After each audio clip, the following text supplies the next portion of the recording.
Hey guys, happy Friday to you. I'm totally just sporadically checking in. The energy has been interesting in the collective, but I really do think it's beautiful. Perhaps it's the Venus in Scorpio that can be intense. But I do love lots of Sagittarius energy in Sag season that we can fall back on too. I'll definitely be checking in with you guys on the upcoming new moon in Sagittarius. I think it's December 12th. So I hope you're doing well out there in the collective. Excuse me. I'm going to apparently just knock my entire altar space around.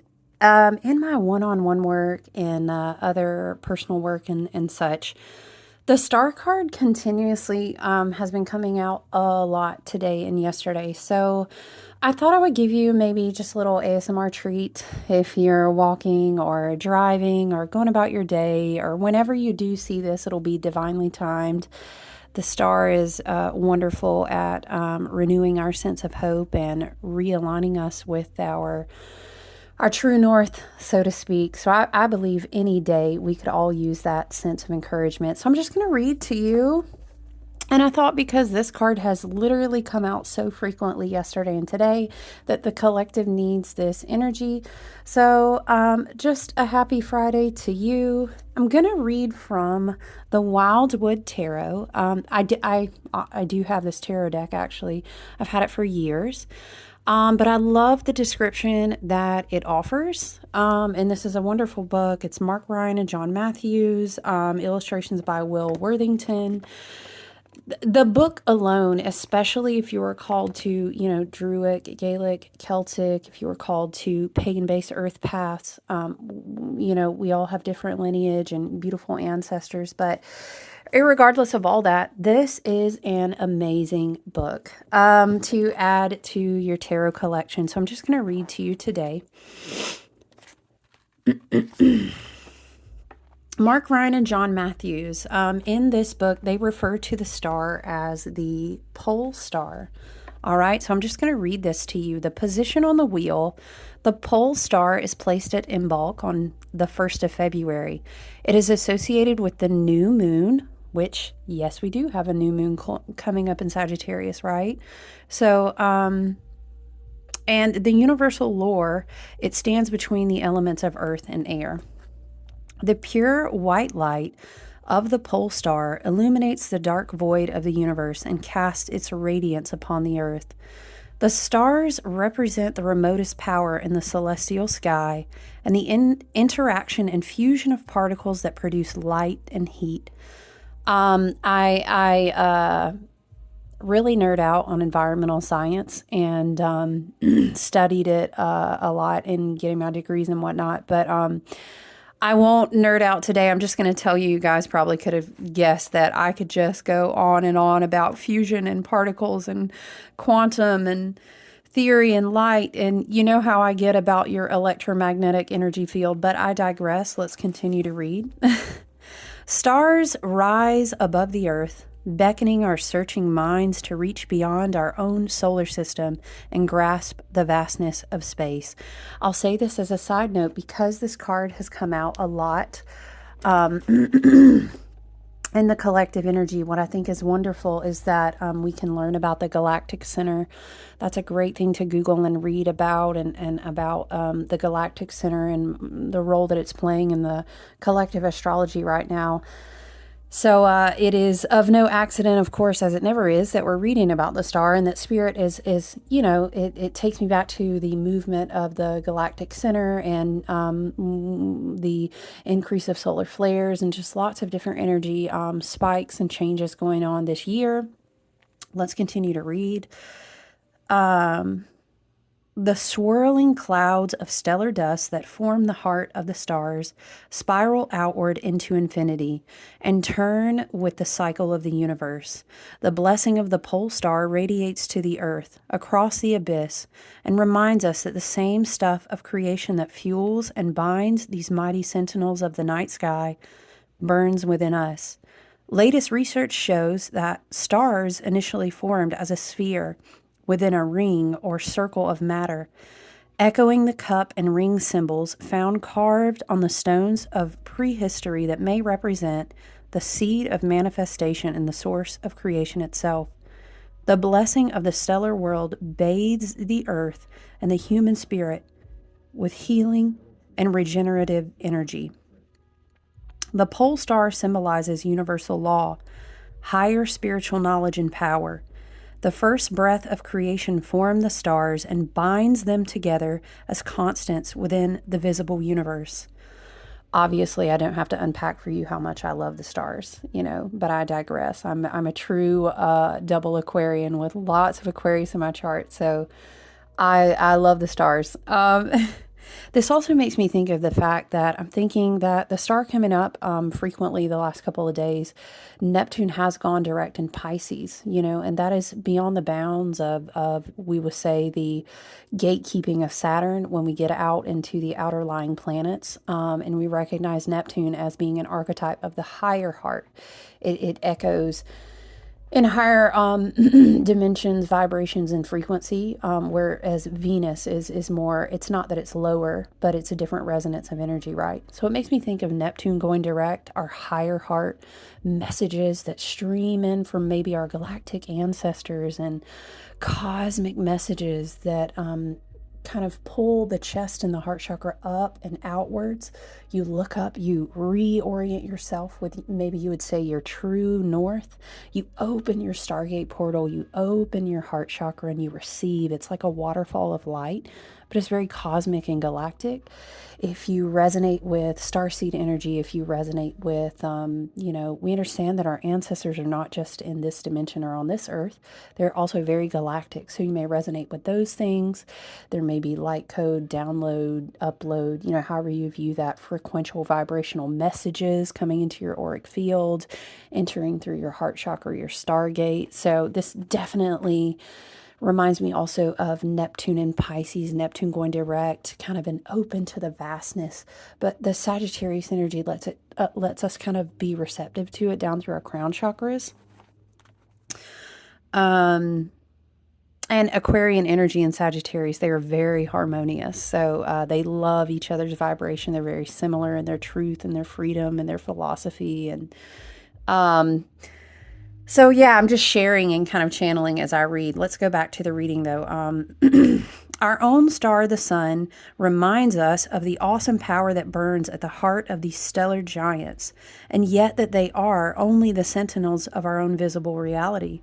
The pole star reminds us that there is a greater unseen power in the universe, one that can manifest and balance the enormous gravity, light, and energy that form the heart of a star, and yet also weaves the subtle interactions between the subatomic particles that exist in multidimensional states that we can only theorize about.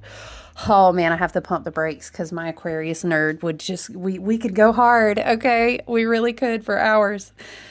Since the dawn of time, stars have been revered and studied as they traversed our sky. For the first travelers, the pole star offered a constant navigation aid as the star fields wheeled around its fixed position.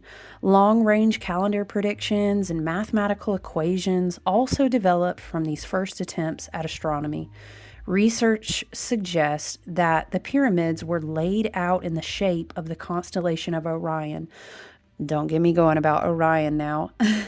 And ancient people saw mythical beasts, gods, and history laid out pictorially in the twinkling star patterns of the night sky. Like the sun and moon, the stars move through the heavens in a regular, predictable cycle, some vanishing beneath the horizon during the summer and reappearing during the winter. Venus, the OG morning star, right? Mythical stories of great hunters and slain warriors honored by the gods and placed forever in the night sky were handed down through time and developed into ancient religious practices. The power of universal lore is at work here, either within the individual or permeating a web of circumstance that will bring profound change and new spiritual hope. The pole star of prophetic guidance and inspirational knowledge has risen and will guide you on your forthcoming journey through the forest. If you hold this ancient and basic truth near the core of your being and navigate by it, you cannot go wrong or too far wrong. It is there as a talisman as well as a symbol of the universal cycle of nature. Whenever you are feeling lost in the dark labyrinth of life, remember that the same laws and primal matter that bind the pole star and fuel its giant heart also formed you. Rooted energy, they call it roots and branches in this book. It says universal lore, the star of destiny, stellar consciousness, the bright and morning star, the prophecy of renewal, the sign of a new era or cycle, astral consciousness, and the inner sun. Very beautiful, very inspirational. You know what I'll also do for you guys today? I really feel called to. This is a beautiful oracle deck. It's called the Celtic Tree Oracle. It says it's by Charlene Hidalgo, illustrated by Jimmy Manton. Manton. Anyway, I've had this one for a good while too, for a couple of years, and it's gorgeous. Also, another one where I don't know if you guys, sometimes you get a tarot deck or an oracle, and like it's the book in itself is so good. Well, I say that, and I'm a true book nerd. So, but this little book is wonderful. So let's see what we can get from our Celtic Tree Oracle for the highest and best good of the collective. Whoa, we only need one. Thank you so much, Spirit. Fern, which is alder. Let's not put it in the candle. How about that? Y'all, let me tell you, I will be the first one to burn something. All right, number 3. Do you see the Ogham? Yeah, that's beautiful. All right, let's find hooray for oracle books that are numbered. Have you ever had one that isn't and you're just flipping forever and you're like, oh my gosh. You say the alphabet to yourself. Do not tell a lie.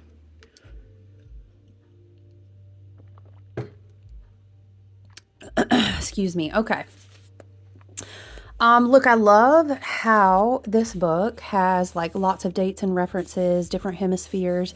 It has totems and deities and letters, and it's very educational. If you were going to, like, let's say, put the oracle card in your sacred space and work with the energy,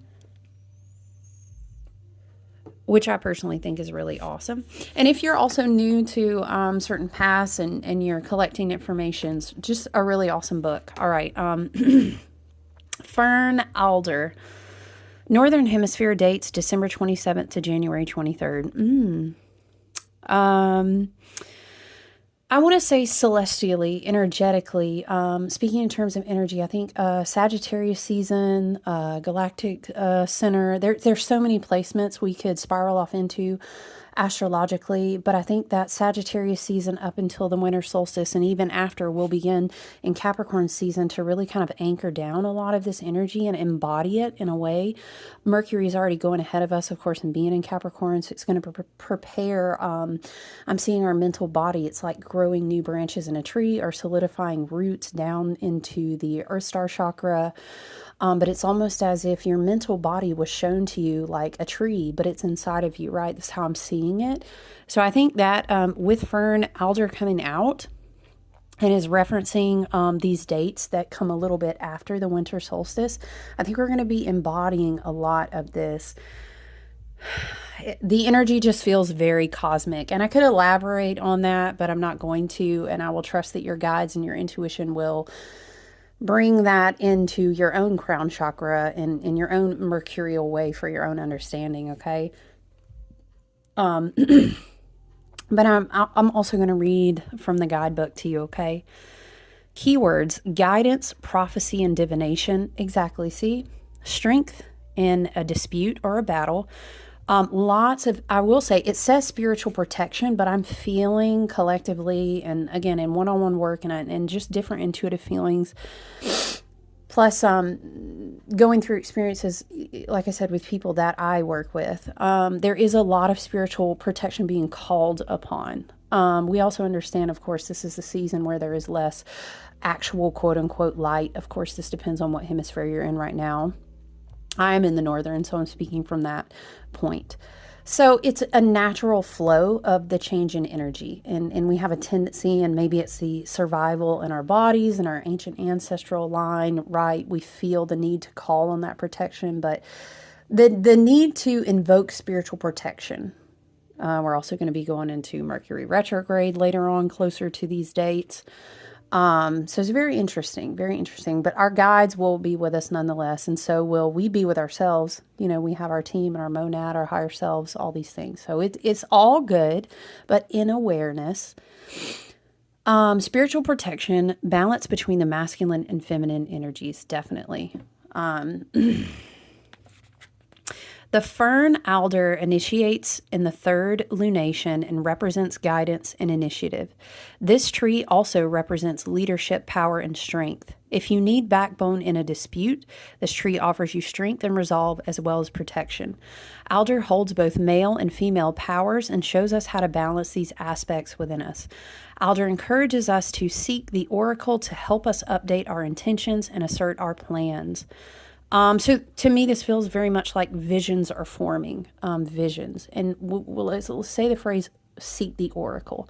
This doesn't mean, oh, I need to get a reading. Of course it could. And hello, I know a friend, but it's more of seek the oracle, your wisdom, your guides, your, team and whatever archetype it is that they speak to you, your team and higher self, however you view these, right, from your own perspective. Seek the oracle. This means sit with, create space for the vision of something to take form.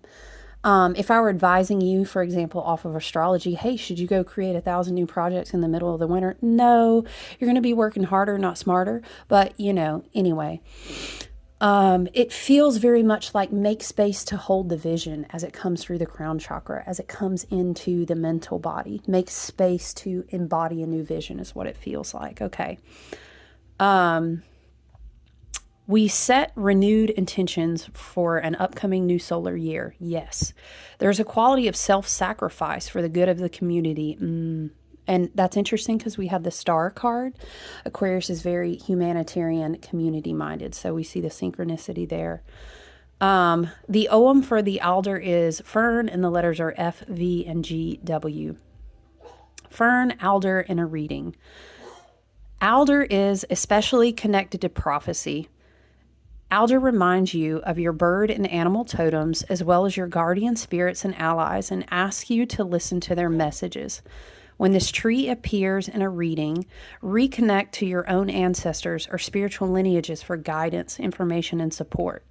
They could be galactic. I'm just saying with the star card. Hold on one second, you guys.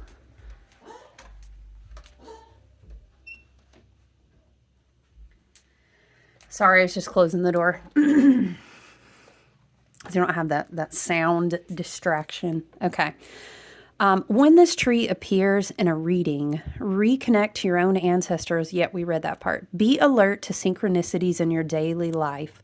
Look to your dreams and record their wisdom. Yes, Neptune is also direct in Pisces right now, so I would definitely second that, looking to your dreams. Write your dreams down right now as well is very important.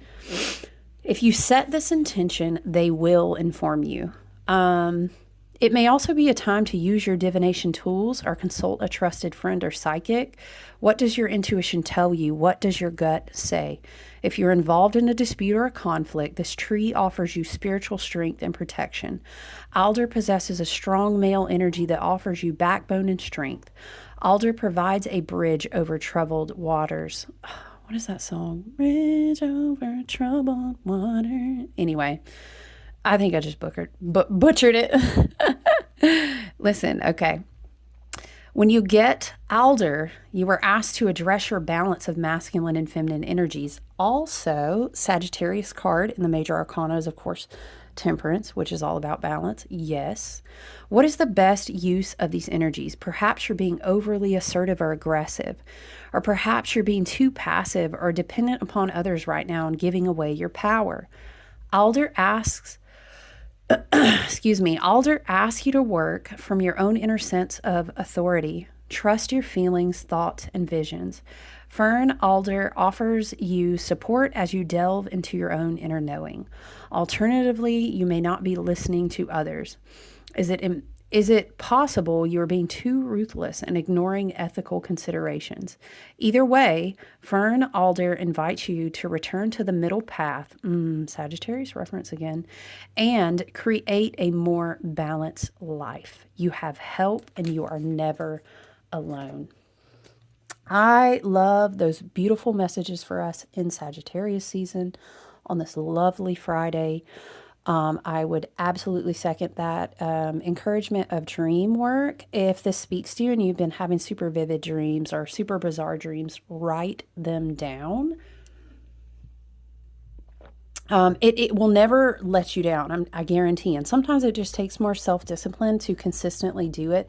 I have different methods where I record my dreams. I have like an app. I really try to turn my phone off each night, but I have like a little as soon as I wake up.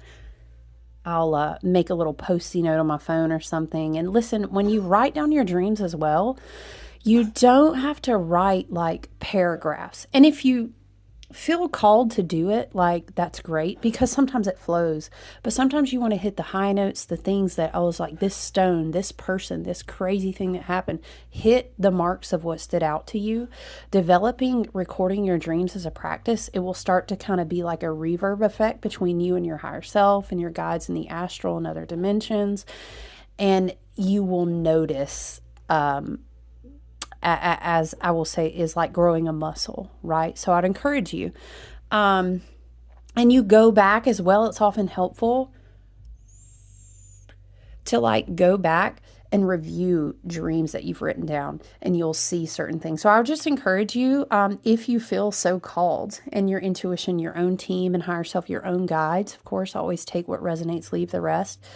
Work on developing recording your dreams. And listen, I don't have crazy dreams every single night. That's not really my medium, but it's a very interesting to practice it and set the intention. I'll tell you what as well, using your tools, whether those are oils, whether those are gemstones, whether those are herbs, whatever the case may be, right? Rolling your oil blend on and just asking your team, your higher self, laying there before sleep, setting the intention. Maybe you enjoy binaural beats or different sounds to go to sleep with. There's definitely meditations that encourage. Like if you're setting the intention to do dream work, just make sure that you are protected and you have a good spiritual hygiene and protection program in place when it comes to dreams and astral realms and all these things, right?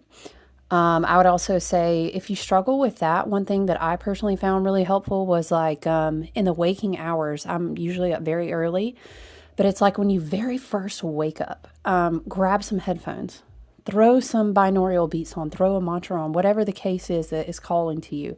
Set an intention and doze back into that in-between place. I personally find that very effective. And even if it's only for 20 minutes, 30 minutes, it's happened to me before in only like 15 minutes. And then you wake up because your mind is in a different wave state, right? So then you wake up and you're like, whoa. So these are just different suggestions to work in the dream space, but I appreciate you guys. I hope you have a wonderful Friday and that you are enjoying your Sagittarius season. I look forward to checking back in with you guys on the new moon on December 12th, unless Spirit and my team calls me back before then. Enjoy the rest of your weekend, okay, guys? Bye.